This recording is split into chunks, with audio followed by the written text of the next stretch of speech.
ഓനെ ഇങ്ങനെ ഓരോ ജനമായിട്ട് എണ്ണി നോക്കിക്കൊണ്ടിരിക്കുകയെന്നല്ല നമുക്ക് പേടിയാവുന്നു. കുഴപ്പമുണ്ടാവില്ല. ಈಕೆ ಮೊಣಕಾಲಿನ ಕೆಳಗೆ ನೆರಗಳಿಗೆ ಪೆಟ್ಟು ಬಿದ್ದಿದೆ. ಪೆಟ್ಟಿ? 2 ವಾರ ರೆಸ್ಟ್ ಬೇಕಾಗುತ್ತೆ. ಪ್ಲಾಸ್ಟರ್ ಹಾಕ್ತೇವೆ. എന്തുവാ പറഞ്ഞേ? ഇല്ല, കുഴപ്പമൊന്നുമില്ല. ഒന്നുമില്ലെന്ന് വെച്ചാ കൊറേ നേരം അയാൾ ഏതാണ്ട് പറഞ്ഞല്ലോ. എല്ല് പൊട്ടിയിട്ടുണ്ടോ? ഏയ് അത് ഈ ഡോക്ടർമാരുടെ ഭാഷയിൽ പറഞ്ഞ മസിൽ ഫൈബർ ക്രാക്കിംഗ്. നമ്മുടെ ഭാഷ പറഞ്ഞല്ലോ. നമ്മുടെ ഭാഷയില് മുട്ടിന് താഴെ കണങ്കാലിന് കുറച്ച് മുകളിലായിട്ട് നല്ല പണി കിട്ടിയിട്ടുണ്ട്.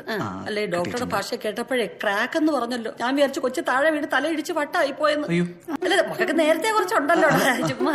അല്ല അമ്മ അങ്ങനെ വിചാരിച്ചു പോയത്. അങ്ങനെ വലിയ പ്രശ്നമൊന്നുമില്ല. കുറച്ച് റെസ്റ്റ് എടുക്കണം. പിന്നെ ഈ യാത്ര ചെയ്യാനും നടക്കാനൊന്നും പറ്റില്ല. ഓ അത്രേ ഉള്ളോ? അയ്യോ അപ്പൊ എന്റെ അരങ്ങേറ്റോ? ഉടനെ നടക്കത്തില്ല മോളെ. അതോ കല്യാണമൊന്നും അല്ലല്ലോ, അരങ്ങേറ്റമല്ലേ. ഇനിയിപ്പോ 2 ആഴ്ച മനസ്സമാനത്തോടെ ഇവിടെ തന്നെ താമസിക്കാമല്ലോ. വീൽ ചെയർ അറേഞ്ച് ചെയ്തിട്ടുണ്ട്. നല്ലൊരെണ്ണെടുത്തോ. നീ ഈ നാഗവല്ലിയുടെ ഭാവം കളഞ്ഞേച്ചൊന്ന് അടങ്ങു വെച്ചേ. ഉണ്ടക്കണ്ടെടുത്ത് അകത്ത് പോയി. ആദ്യമായിട്ടാ ഞങ്ങളുടെ ഗസ്റ്റ് ഹൗസിൽ വന്ന ഒരാളെ ഇങ്ങനെ ആശുപത്രി കൊണ്ടുവരേണ്ടിയിരുന്നു. ഓ അത് സാരമില്ല, ശീലമായിക്കോളും. പ്രഭാകർ സാറ് ഇങ്ങോട്ടെങ്ങാനും? ഇല്ല അങ്ങേരുടെ കാലടിഞ്ഞ് കിടക്കുക. എന്തുപറ്റി? ഓ അതോ അതിലേന്ന് വീണതാ.